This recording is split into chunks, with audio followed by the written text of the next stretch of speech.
दोस्तों, आज की कहानी में हम देखेंगे कि किस तरह से एक अकेला आदमी जो फंस जाता है समुद्र के किनारे, और हमें बताया जाता है कि ये कहानी सच्ची घटना पर आधारित है। अब चलो दोस्तों, बढ़ते हैं कहानी की ओर। अब कहानी की शुरुआत में हमें कहानी के मेन कैरेक्टर एल्वेरो को दिखाया जाता है, जो अपनी एक्स गर्लफ्रेंड के साथ समुद्र के किनारे बैठा होता है और उसकी एक्स गर्लफ्रेंड का नाम होता है ओना, और वो उससे बहुत ज्यादा प्यार करता है।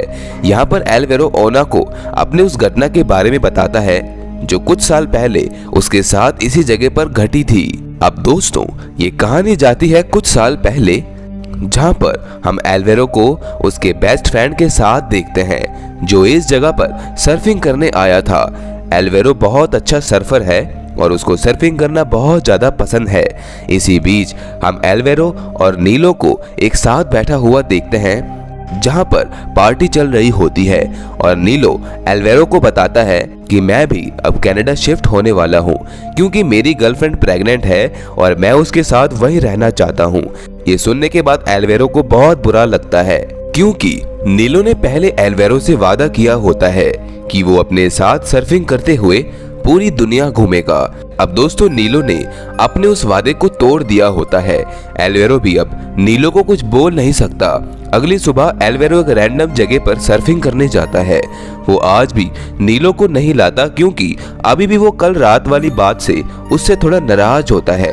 अब तभी दोस्तों, जब एल्वेरो एक रेतीले चट्टान को पार कर रहा होता है तो तभी उसका पैर फिसल जाता है और फिसलते फिसलते वो चट्टान के किनारे में लटक जाता है और वो नीचे देखता है कि हर जगह पर पत्थर ही पत्थर होते हैं और अगर वो गिर गया तो उसकी मृत्यु तय है। अब तभी जब पानी की लहर ऊपर आती है तो वो नीचे की तरफ कूद जाता है, जहां पर उसका पैर एक पत्थर से रगड़ा जाता है, जिस वजह से उसके पैर पर बहुत गहरी चोट लग जाती है। और जब वो एक पत्थर पर खड़ा होता है तो तभी उसकी पैर की हड्डी टूट जाने के कारण वो मुंह के बल नीचे गिर जाता है। सर पर ज्यादा चोट लगने के कारण वो बेहोश हो जाता है, और जब उसको होश आता है तो वो सबसे पहले देखता है कि उसको कहां कहां चोट लगी है। वो देख पाता है कि ज्यादा चोट उसके कमर में और पैर में लगी होती है। अब वो फोन को अपने जेब से निकालता है, जहां वो देख पाता है कि पानी में गिरने की वजह से उसका फोन भी अब खराब हो गया होता है।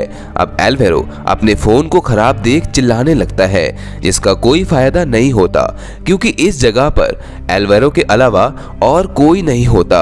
अब यहाँ पर उसको कोई बचाने आएगा ये सोचते सोचते सो जाता है, और जब उसकी नींद खुलती है तो वो देखता है कि अभी तक उसको कोई भी बचाने नहीं आया होता, तो वो खुद ही यहाँ से निकलने का सोचता है। इसी के चलते एल्वेरो पानी में उतर जाता है और तैरने लगता है। पानी में जाने के बाद उसके मुंह में से खून आने लगता है और उसके पेट में बहुत तेज दर्द होने लगता है।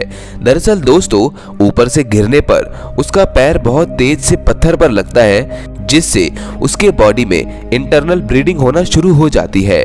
और जब उसको पानी में ज्यादा ही दिक्कत होती है तो वो अपने आप को पानी के हवाले कर देता है और फिर धीरे धीरे वो पानी में डूबने लगता है। और जब एल्वेरो पानी की सतह में जाने लगता है तो उसको उसके गर्लफ्रेंड की यादें आने लगती हैं, और उसे याद करते करते वो पानी से एक बार फिर से ऊपर की ओर छलांग मारता है, जिस वजह से वो पानी के ऊपरी सतह में आ जाता है। तभी हमें एक सीन दिखाया जाता है जहां पर एल्वेरो ओना को अपने इस हादसे के बारे में बता रहा था।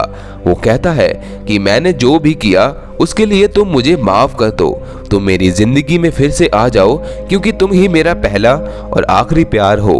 पर ओना उसको उसकी जिंदगी में आने को मना कर देती है और कहती है कि मुझे भूल जाओ। दोस्तों, ओना का एक ही कारण होता है कि एल्वेरो अपनी लाइफ को लेकर बिल्कुल भी सीरियस नहीं होता, इसलिए ओना एल्वेरो को छोड़ देती है। पर अब हमें यहाँ पर पता चलता है कि एल्वेरो यहाँ शुरुआत से फंसा हुआ है। असल में वो यहाँ से निकला ही नहीं है। वो ओना को कोई कहानी नहीं बता रहा है, वो यहाँ से बस निकलने के लिए संघर्ष कर रहा है। ओना के बारे में तो वो बस इमेजिनेशन कर रहा था। अब हम देख पाते हैं कि एल्वेरो जैसे तैसे करके किनारे तक आ जाता है, पर अभी वो इलाके से काफी दूर था जहाँ पर उसका बेस्ट फ्रेंड नीलो और बाकी दोस्त हैं। अब एल्वेरो रेत पर बहुत बड़ा बड़ा SOS लिख देता है ताकि कोई प्लेन या फिर हेलीकॉप्टर कुछ भी इसके ऊपर से गुजरे तो इसको बचाया जा सके। इसी के चलते एल्वेरो अपने सामने लहरों से बहता हुआ आता एक सर्फिंग बोट देख पाता है, जिसे देखकर वो इसकी मदद से इस समुद्र को पार करने की सोचता है। वो वहां से उस सर्फिंग बोट को लेने के लिए जाता है, पर तभी वहां पर पानी की लहर जो उसके हाथ में सर्फिंग बोट को आने ही नहीं देती। इसी बीच दोस्तों पानी की लहर इतनी तेज आती है जिससे एल्वेरो पत्थर से टकराकर बेहोश हो जाता है। अब जब उसकी आंख खुलती है तो वो अपने आप को पानी में डूबता हुआ पाता है। अब एल्वेरो जैसे तैसे करके अपना बैग एक पत्थर पर फंसा देता है, जिस वजह से वो बच जाता है। तभी वहां पर एक पक्षी आता है जो एल्वेरो के हाथ पर लगे चोट को खाने लगता है, जिससे उसके हाथ का जख्म और भी ज्यादा गहरा हो जाता है। इसी बीच रात को एल्वेरो को पानी की बहुत ज्यादा प्यास लगती है, जिसके चलते वो वहां पर एक गड्ढा खोदता है और उसमें फॉइल पेपर बिछाकर टॉयलेट कर देता है और अपना यूरिन ही पीने लगता है। दोस्तों ये सब एल्वेरो करना तो नहीं चाहता, पर मजबूरी के लिए करना पड़ता है। अब रात को एल्वेरो को बहुत ज्यादा ठंड लगने लगती है, क्योंकि इस टाइम यहाँ का टेम्परेचर बहुत ज्यादा कम हो जाता है। इसी बीच एल्वेरो आसमान में देख पाता है कि बादल गरज रहे होते हैं। उसे पता चल जाता है कि बारिश आने वाली ही है।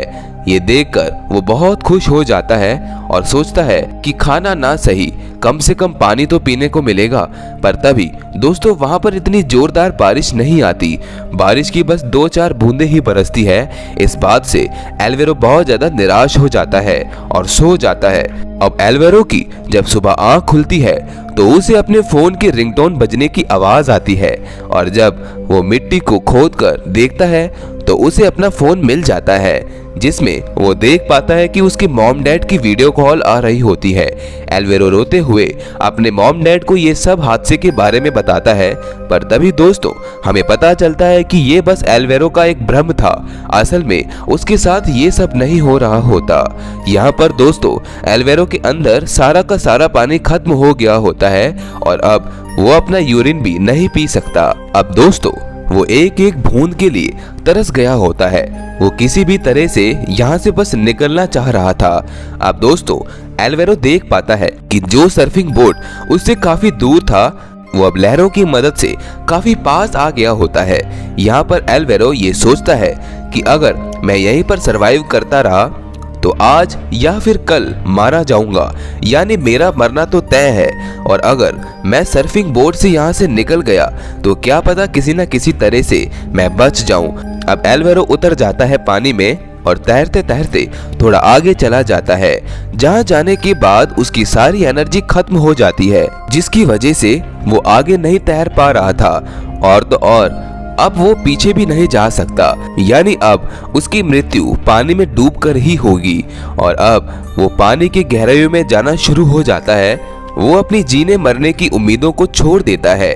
वो पानी की गहराइयों में जाता जा रहा होता है और तभी वहां पर हम एक रेस्क्यू टीम को देख पाते हैं, जो आकर एल्वेरो को बचा लेती है और तुरंत उसको एक बड़े से हॉस्पिटल में एडमिट करते हैं, जहां पर उससे मिलने ओना और उसका बेस्ट फ्रेंड नीलो भी वहां पर आते हैं। इसके बाद हमें मूवी के लास्ट सीन में असली हीरो एल्वेरो को दिखाया जाता है, जिसकी सच्ची घटना पर यह फिल्म बनी है। और दोस्तों इसी के साथ इस मूवी का यही अंत हो जाता है।